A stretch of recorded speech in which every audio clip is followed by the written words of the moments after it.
disiarkan di 91 radio anggota PRSSNI Jawa Timur. Inilah Spektrum Radio Jatim.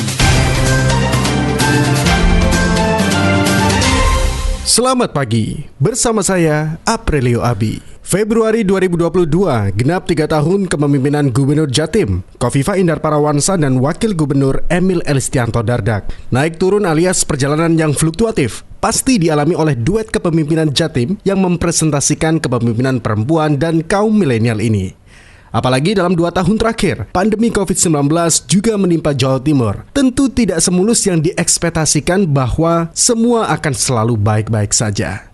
Sektor mana sajakah yang perlu dievaluasi dan perlu dipacu agar lokomotif Kofifa Emil yang membawa gerbong Jatim ini bisa melaju lebih kencang lagi? Strategi apa yang idealnya dijalankan agar predikat good governance serta meningkatkan kesejahteraan rakyat Jatim di tengah badai COVID-19 bisa tercapai dengan program Cetar dan Nawa Bakti Satya yang tuntas dan tidak menyisakan persoalan yang berarti? Di sektor birokrasi untuk menuju good governance sepertinya masih perlu adanya perbaikan yang signifikan oleh Kofifa dan juga Emil. Seperti yang diungkapkan Wakil Ketua Komisi A DPRD Jawa Timur, Hadi Dediansyah. Kinerja yang menjadi prioritas unggulan dengan slogan cetarnya ini agak terhambat karena persoalan OPD yang pada tahun pertama itu belum definitif, hampir 100% itu pakai PLT. Ini menjadi kendala dalam program cetar. Kemudian ditopang lagi oleh sekda yang PLH terlalu lama.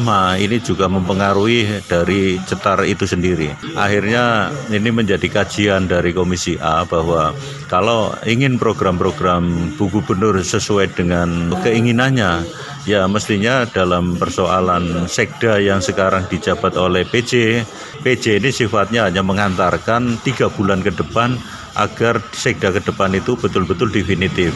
Karena tantangan sisa 2 tahun ini waktu yang sangat pendek sekali untuk membuktikan, untuk melengkapi dari apa yang dijanjikan pada pemilu kada kemarin bisa terrealisasi.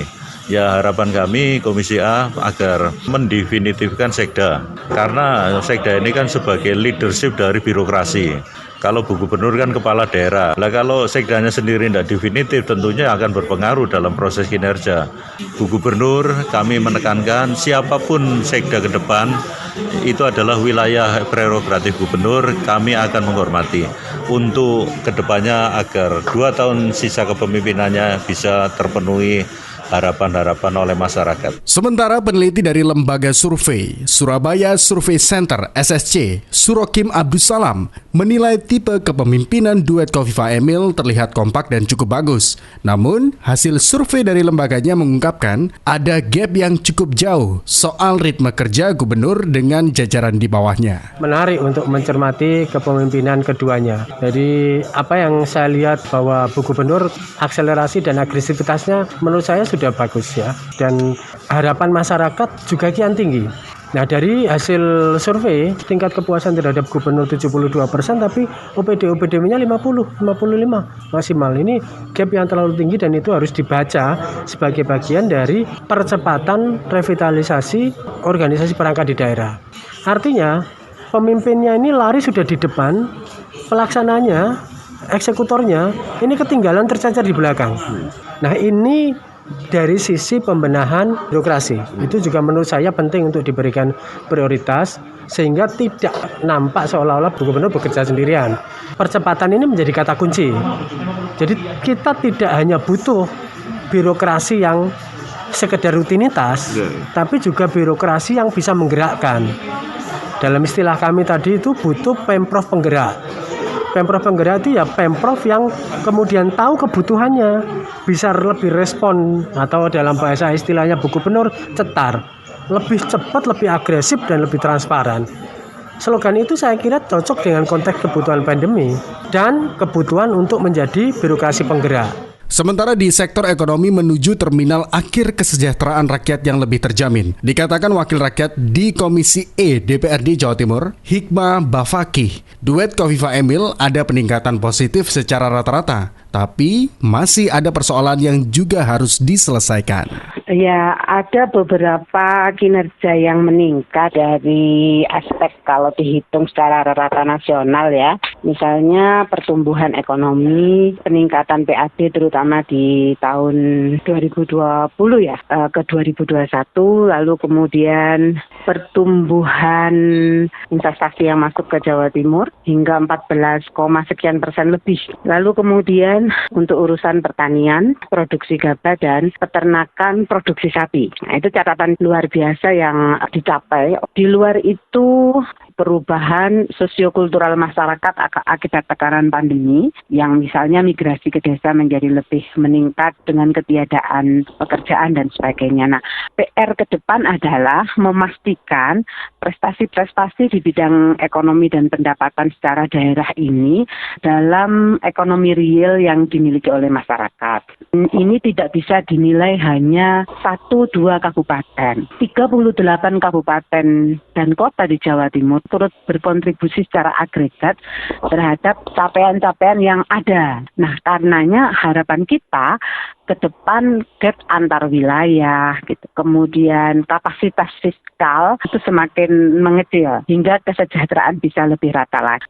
Kerjasama antar wilayahnya juga harus diperkuat. Ini yang komunikasi, fasilitasi, proses pembinaan, koordinasi yang menjadi kewenangan pemerintah di level provinsi itu mesti ditingkatkan. Pemerhati ekonomi sekaligus rektor dari Universitas Macung Malang, Profesor Murfin Sembiring menyatakan pertumbuhan ekonomi Jatim di tengah pandemi COVID-19 lumayan terkontrol dengan baik. Angka kemiskinan juga cenderung menurun. Namun, agar tujuan program ekonomi pasangan Kofifa Emil tercapai, Profesor Murfin Sembiring memaparkan catatannya.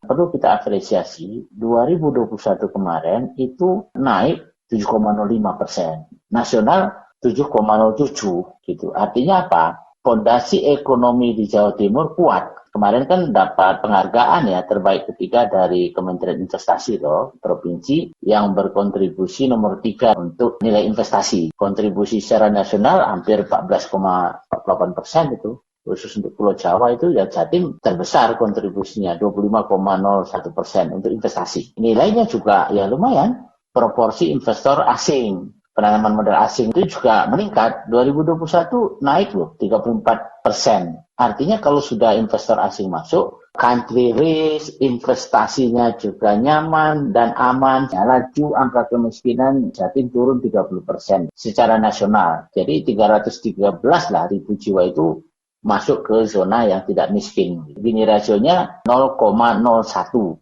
Nah, cuman memang yang perlu diperbaiki ke depan, Pergub nomor 69 tahun 2020, itu kan sebenarnya 14 pergub sebelumnya dirampingkan menjadi satu pergub untuk izin usaha, satu pintu itu loh. Saya masih melihat ada titik-titik lemah yang harus dikawal di lapangan. Kendalanya, korupsinya, khususnya di bidang perizinan usaha. Utamanya investor asing. Implementasi pergub ada Jatim Online Single Submission, JOS itu kan. Saya lihat itu masih lemah di situ.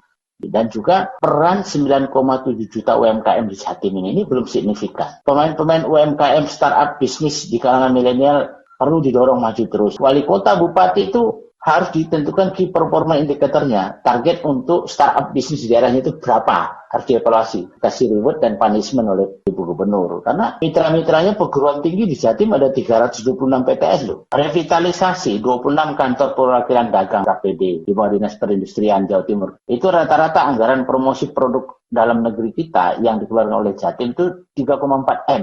Nah, ini harus dievaluasi. Karena banyak lokasi KPD di beberapa provinsi lain, rata-rata 30 juta per tahun uang sewanya. Tapi di tempat tidak strategis, dan sebagian saya dengar sudah menjadi kafe dan warung, Mas, untuk cari uang dana operasional. Ini kan berbahaya. Jawa Timur yang dipimpin secara kompak oleh Kofifa dan Emil dalam 3 tahun terakhir patut diapresiasi dengan segala raihan positifnya. Namun perjalanan yang tinggal 2 tahun ke depan hendaknya menjadi bahan musabah agar mampu menjawab tantangan, tak lagi menyisakan kejanggalan yang menimbulkan beragam pertanyaan.